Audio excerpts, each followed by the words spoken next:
প্রিয় শিক্ষার্থীবৃন্দ, আশা করি তোমরা ভালো আছো। আজকের ক্লাসে তোমাদেরকে স্বাগত জানাচ্ছি। আজকে আমাদের ক্লাস আমার পরিচয় তোমরা দেখতে পাচ্ছ নিশ্চয়ই। আমি এবিএম রফিকুল ইসলাম, সহকারী অধ্যাপক, ইসলামী সংস্কৃতি বিভাগ, হানিফ ভূঁইয়া কলেজ, বেগমগঞ্জ, নোয়াখালী।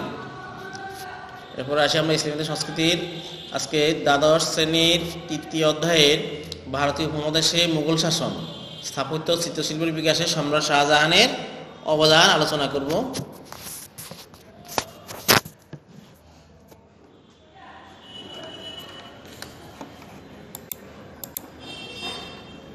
তোমরা কতগুলো ছবি দেখতে পাচ্ছ? নিশ্চয়ই এটা দেখে তোমরা বুঝতে পারতেছো এটা কি তাজমহল। আরো কিছু ছবি দেখতে পাচ্ছ, এই যে দেখতে পাচ্ছ ময়ূর সিংহাসন। তারপর আরো ছবি দেখতে পাচ্ছ, এগুলি একে একে তোমাদের সামনে উপস্থাপন করা হবে। এই দেখতে পাচ্ছ চিত্রশিল্পী সম্রাট শাহজাহানের ছবি দেখছো তোমরা। তাহলে আজকে আমাদের পাঠের বিষয় হলো স্থাপত্য ও চিত্রশিল্পের বিকাশে সম্রাট শাহজাহানের অবদান।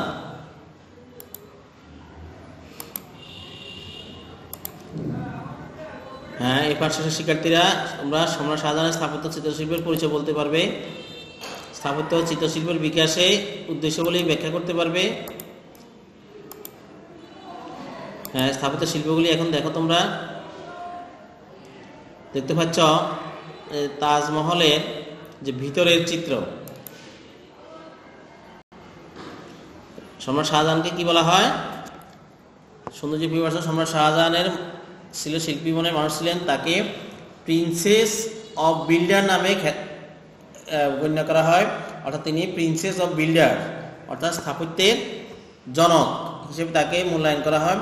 তিনি তার আমলে মোগল শিল্প স্থাপত্যের চরম উৎকর্ষ সাধিত হয়। তোমরা দেখতে পাচ্ছ কিছু মানচিত্র দেখতে পাচ্ছ। সময়ের বিভিন্ন স্থানে যে তার স্থাপত্যগুলি স্থাপিত হয় সেগুলি একটা মানচিত্র আকার দেখাচ্ছে। শাহজাহানের সময় দিল্লি, আগ্রা, লাহোরে অনেক উল্লেখযোগ্য স্থাপত্য নির্মিত হয়েছিল। কাবুল, কাশ্মীর, কান্দাহার, আজমিরি ও প্রাসাদ, উদ্যান এবং মসজিদ। তিনি সাম্রাজ্যের বহু স্থানে বিভিন্ন ধরনের সাম্রাজ্য সৌন্দর্যবর্ধক স্থাপত্য শৈলী নির্মাণ করেন। তোমরা দেখতে পাচ্ছ কতগুলি ছবি দেখতে পাচ্ছ। দিওয়ানি আম, দিওয়ানি খাস, মসজিদ মুসাম্মাম অর্থাৎ ইত্যাদি স্থাপত্য তুমি দেখতে পাচ্ছ, যেগুলো আগ্রায় অবস্থিত। মতি মসজিদ তুমি দেখতে পাচ্ছ এখন মতি মসজিদ। মতি মসজিদ এই কতগুলো শ্বেত পাথর এবং ভিতরের কারুকার্য খচিত দেখা যাচ্ছে। আগ্রার প্রাসাদ দুর্গ বন্দর শ্বেত পাথর তৈরি মতি মসজিদ ছিল নিঃসন্দেহে এক অনন্য কীর্তি। সাদুল্লাহ খান 30 লাখ মুদ্রা ব্যয়ে এই মসজিদটি নির্মাণ করেন। এটা ছিল মতি মসজিদ। এরপরে আসো লালকেল্লা। লালকেল্লা নির্মাণ করেন কে? সম্রাট শাহজাহান করেন। 1638 সালে তিনি রাজধানী আগ্রা থেকে দিল্লিতে স্থানান্তর করেন। তিনি দিল্লির অদূরে এক নতুন নগরী গোড়াপত্তন করেন এবং এর নাম দেন শাহজাহানাবাদ।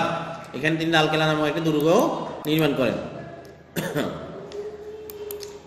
এরপর আসে আমরা দুর্গের অভ্যন্তরে দিওয়ানি আম, দিওয়ানি খাস এবং মমতাজ মহল নামক একটি প্রাসাদ নির্মাণ করেন। এই ইমারতের মধ্যে দিওয়ানি খাস ছিল সবচেয়ে বেশি সৌন্দর্যমণ্ডিত।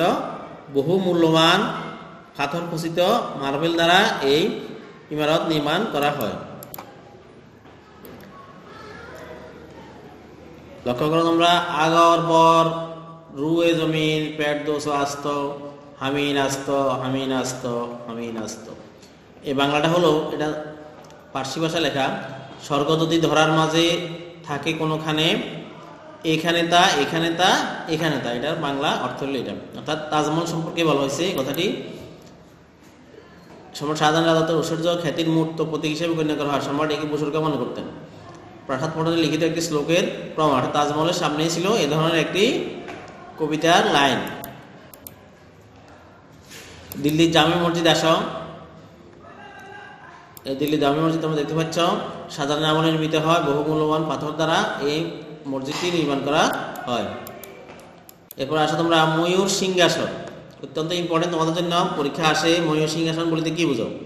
তোমরা দেখতে পাচ্ছ ময়ূর সিংহাসন, এই যে মাঝখানে সুলতান বসে আছেন, ময়ূর সিংহাসন, দুই পাশে দুইটা ময়ূর খচিত আছে।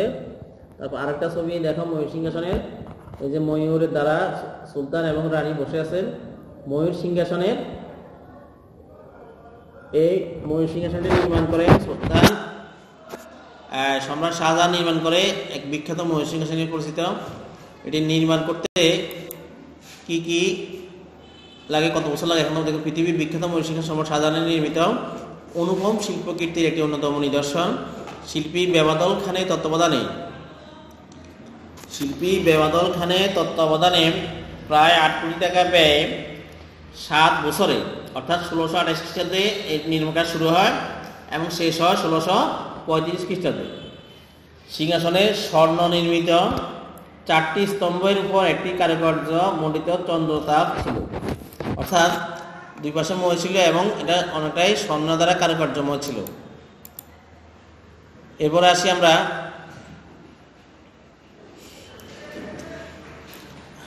এই যে ময়ূর সিংহাসন তোমরা দেখতে পাচ্ছ কারুকার্য খচিত কিভাবে করা হয়েছে। এই যে প্রতিটি স্তম্ভের শীর্ষে মুখোমুখি বসানো এক জোড়া ময়ূর স্থাপন করা হয়। এদের মাঝখানে ছিল বহু মূল্যবান মণিমুক্তা খচিত ফলবান বৃক্ষ। সিংহাসন ওঠার জন্য মণিমুক্তা খচিত 3 ধাপ বিশিষ্ট একটি সিঁড়ি ছিল। তোমরা লক্ষ্য করো 3 ধাপ বিশিষ্ট একটি সিঁড়ি ছিল। এই যে 3 ধাপ বিশিষ্ট সিঁড়ি দেখা যাচ্ছে। 1759 খ্রিস্টাব্দে পারস্যের নাদির শাহ ভারত আক্রমণের সময় এই সিংহাসনটি হাইজ্যাক করে নিয়ে যান। ময়ূর সিংহাসনটি পারস্য থেকে ব্রিটিশরা পরবর্তী জাহাজ যোগে দক্ষিণ আফ্রিকা নিয়ে যাওয়ার পথে জাহাজ ডুবিতে এটি হারিয়ে যায়। এটা ছিল একটি অন্যতম শাহজাহানের একটি অন্যতম কীর্তি স্থাপিত শৈলী, কিন্তু বিভিন্ন শাসকের দৃষ্টি পড়ে যার কারণে এটি চুরি হয়ে যায়, কিন্তু অবশেষে এটি সাগরে তলায় তলিয়ে যায়। ইতিহাসের জন্য একটি দুঃখজনক বিষয়। এরপরে আসি আমরা সম্রাট শাহজাহানের রাজত্বকালের সবচেয়ে উল্লেখযোগ্য এবং আলোড়ন সৃষ্টিকারী এবং বলা যায় বিশ্বের 7ম আশ্চর্যের এক আশ্চর্য হিসেবে খ্যাত তাজমহল। তোমরা তাজমহলের নাম অনেক শুনছ, কিন্তু ছবিটা দেখতে পাও তোমরা। এখন ছবিটা ভালো করে খেয়াল করো, এই তাজমহল দেখতে পাচ্ছ তোমরা, তাজমহল।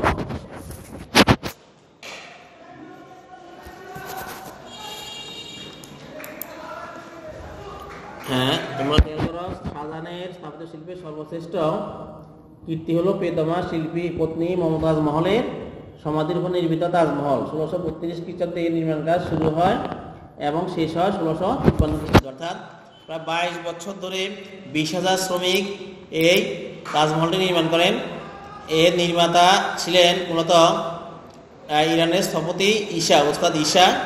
মরমর পাথর দ্বারা নির্মিত তাজমহলকে হেবেল ভারতের বেনাজ দা মিলো বলে অভিহিত করেছেন, অর্থাৎ একজন ঐতিহাসিক হেবেল এই তাজমহলকে বেনাজ দা মিলো বলে অভিহিত করেছেন। তোমরা খেয়াল করবা এই যে তাজমহলকে বেনাজ দা মিলো, এখানে প্রশ্ন হতে পারে ভেনাজ দা মিলো কাকে বলা হয় এবং কে এটি উপাধি দেন? তাহলে হবে কি ঐতিহাসিক হেবেল ভারতের তাজমহলকে বেনাজ দা মিলো বলে অভিহিত করেন। তোমরা আরো কিছু শাহজাহানের আরো কিছু কীর্তি দেখতে পাচ্ছ। হীরামহল, এটা হলো হীরামহল, এটা হলো মতিমহল, তারপর হলো আরেকটি নাম দিচ্ছি রঙ্গমহল, আর এটা হলো শীষমহল। তোমরা খেয়াল করতেছ নিশ্চয়ই, শীষমহল দেখা যাচ্ছে। শিল্প ছাড়াও শাহজাহানের আমলে আরো বেশ কিছু ইমারত নির্মিত হয়।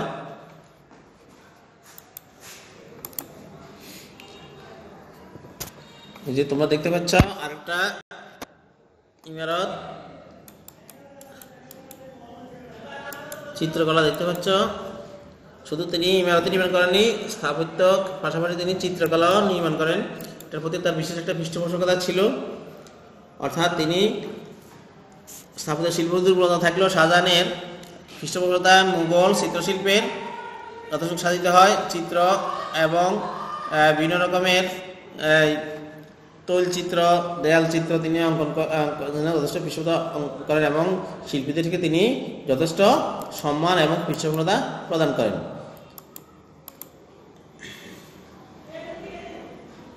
তোমাদের এখন একটা বাড়ির কাজ হলো যে এরকম একটা উদ্দীপক আসতে পারে, শুধু খেয়াল করো তোমরা, শুধু এই ছবিটা দিয়ে একটা উদ্দীপক হয়ে যেতে পারে। এই উদ্দীপকটা দেখলে আমরা বুঝতে পারতেছি এখানে তাজমহলের ছবি দেখা যাচ্ছে, তাহলে তাজমহলের উপরে তোমাকে উদ্দীপকের প্রশ্ন আসতে পারে। উদ্দীপকের বিষয়বস্তু কোন মোগল সম্রাটের স্থাপত্যকর্মের উপর ভিত্তি করে রচিত হয় ব্যাখ্যা করো। তো স্থাপত্য নির্মাণের উদ্দেশ্য মূল্যায়ন, অর্থাৎ এই ছবিটা থেকে আমরা দুইটি প্রশ্ন পেতে পারি উদ্দীপকের। এটা একটা উদ্দীপক হতে পারে এবং উদ্দীপক দুইটি প্রশ্ন হতে পারে। একটা হলো কে নির্মাণ করেন এবং একটা হলো তিনি নির্মাণের কি কারণে করেন তার উদ্দেশ্যে ব্যাখ্যা করো। এই তারপর আসি আমরা এখন কিছু নৈমিত্তিক প্রশ্ন তোমাদেরকে। তাজমহল স্থপতিকে মরিশিকাশন ভারত থেকে কে নিয়ে যায়? তাজমহলকে মতি মসজিদকে নিয়ে তত্ত্বাবধান করেন মিহির হাসানকে। এই যে স্থপতিকে ওস্তাদ ঈশা খাঁ। মরিশিকাশন ভারত থেকে কে নিয়ে যায়? নাদির শাহ। তাজমহল কি মতি মসজিদ থেকে তত্ত্বাবধান করেছিল? সমাধিসৌধ মতি মসজিদকে তত্ত্বাবধান করেন সাদুল্লাহ খান। মীর হাসানকে বিখ্যাত একজন চিত্রকর। বাড়ির কাজটা আচ্ছা নাইবা দিলাম, যেহেতু এখন সরাসরি ক্লাস নাই, তো তোমাদেরকে ধন্যবাদ জানাই। আবার তোমরা ছবিগুলো খেয়াল করো। আজকের ক্লাস এখানেই সমাপ্তি ঘোষণা করতেছি। সবাই ভালো থাকো, সুস্থ থাকো, আল্লাহ হাফেজ।